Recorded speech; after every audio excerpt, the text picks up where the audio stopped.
How's it going, everyone? Welcome back to the SOTA podcast. I'm Mark. And I'm Laney. And I'm Steve. Yes, today we have a very special guest with us, Steve Trash, the Rockin Eco Hero. Without my hat. Yeah, he didn't bring the hat today, but so he's appeared in several theaters, fairs, all over the world, including the Magic Castle in Hollywood, California. That's true. That's not a lie. That's true. He's been on several television stations, two of which were CBS and ESPN as well. And he's been written about in several newspapers and magazines. And not to mention, he actually graduated here at UNA from I the did. theater program, which is... Class of 1984. Woo-hoo! So before we get into questions, I was doing some research on you earlier, and I was reading about your house. Yep. And you live in kind of like a green house. Could you tell us a little bit about that? Of course. The house itself is very energy efficient. It's what they call earth bermed. So the rear side of the house basically is embedded in the side of the land. And the reason that you want to do that is because the temperature of the earth down below, maybe 3 or 4 feet, is going to be a consistent 58 degrees. So if you bury your house, it can draw that temperature in. So if it's really cold out, 20 degrees outside, that means that the ambient temperature in your house is going to hover around 58. If it's really hot out, exactly the same thing. So using a passive heating and cooling system, you don't have to use electricity as much to heat and cool your home. We also did some other things like the rear of the house is all windows, or 21 windows. So during the winter time, all of the trees, the leaves have fallen off, and so we get direct sunlight into the house, and the house wants to hold on to that heat. During the summertime, they're deciduous trees, so all the leaves cover, so we're perpetually in shade. So we're just trying to use Earth's natural systems to just make the house more efficient and more comfortable. That's really, really cool, Yeah. actually. That's how you know that he is 100% 100% serious and eco-friendly. Yeah, and eco-friendly. Well, there's an old story that someone used to tell about Gandhi. A woman brought her son to him and said, "My son eats too much sugar. Could you tell him he really respects you? Would you tell him don't eat sugar?" And Gandhi said, "Okay, fine. Bring him back in about a month." And she's like, "Okay, you're Gandhi. I'll bring him back in about a month." So about a month later, he comes back, and Gandhi says to the little boy, "Don't eat sugar." And the little boy goes, "Okay, you're Gandhi. I won't eat sugar." And the mother kind of takes Gandhi aside and says, "Why a month?" He said, "Oh, I couldn't tell him to not eat sugar while I was still eating sugar." So he needed a month to stop. And with me, I can't really be talking to children about taking better care of the planet unless if I'm not giving it the best effort, putting my best foot forward as well. Definitely. Yeah. So we're going to get into some questions. So how long have you been performing for people? 4 days. Oh, no, that's not true. That's a lie. Unlike the house and unlike the rest, that was a lie. 4 days, not true at all. I have been a professional entertainer since 2 days after I graduated from University of North Alabama in 1984. 2 days after I graduated, I was living in New York City in the Village, and I started my career and never looked back. So you can do the math. I'm not good at math in my head. Wow. So since June of 84. Awesome. Oh, that's a wow. See, that's what I'm hoping. I'm praying for that.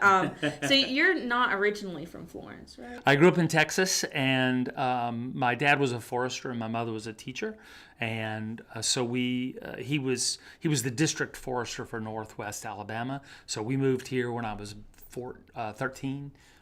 Yeah, 13, but I pretty much grew up here. That's awesome. So what originally inspired you to join UNA Theater? The chicks. Really, just there were beautiful girls in the thing. I was like, that's what I want.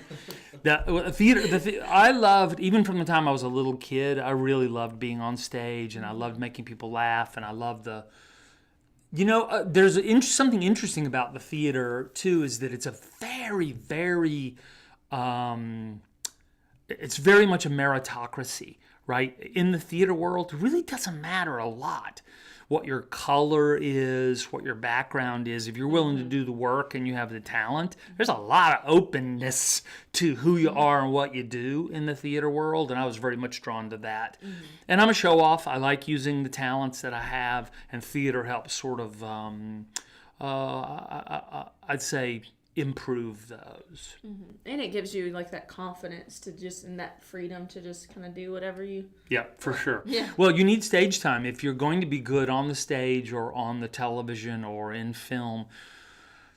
Some people are born naturally with just they're perfect, but that's really, really, really rare.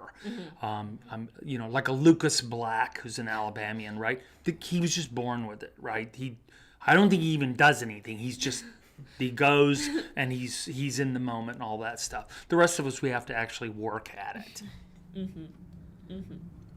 So, for those of you who don't know, Steve does shows for kids in schools around, and he uses items in his acts that are recyclable that you can reuse in different ways. So, what made you decide to do this? What made you decide to use these recyclable items? Right. So it's found objects. When I was actually this ties back to SOTA, because my favorite sculpting artists were found object artists, Marcel Duchamp and people like that. They're very famous sculpted pieces where he had like a rim of a tire or a toilet, right?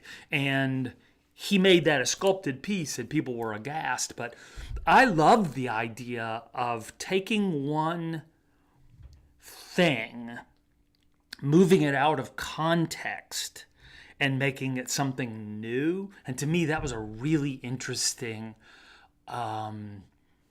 way to create a show, and not necessarily an art show, because if you're a magician, you're a bottom feeder when it comes to the high art, low art world. You're just not really considered a high artist.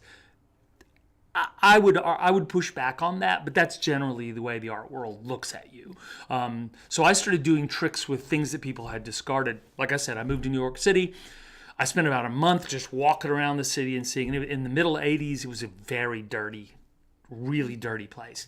And I started picking up objects and performing as a busker or a street performer.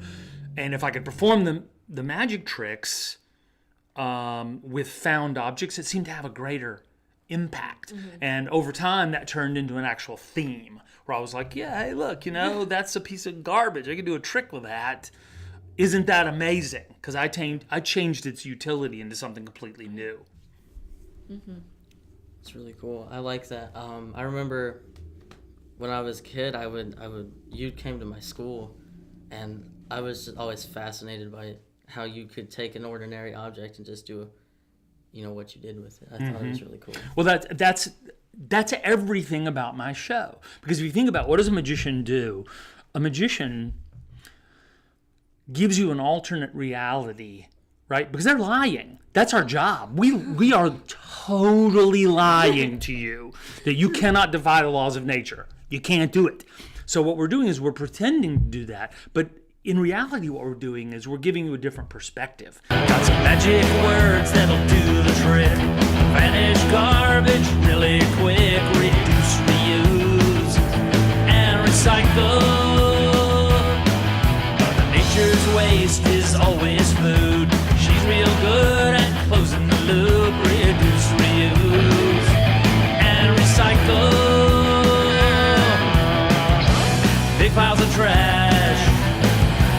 Who is to blame? Everyone knows it's a crying shame. Magic spell and enchanted charm.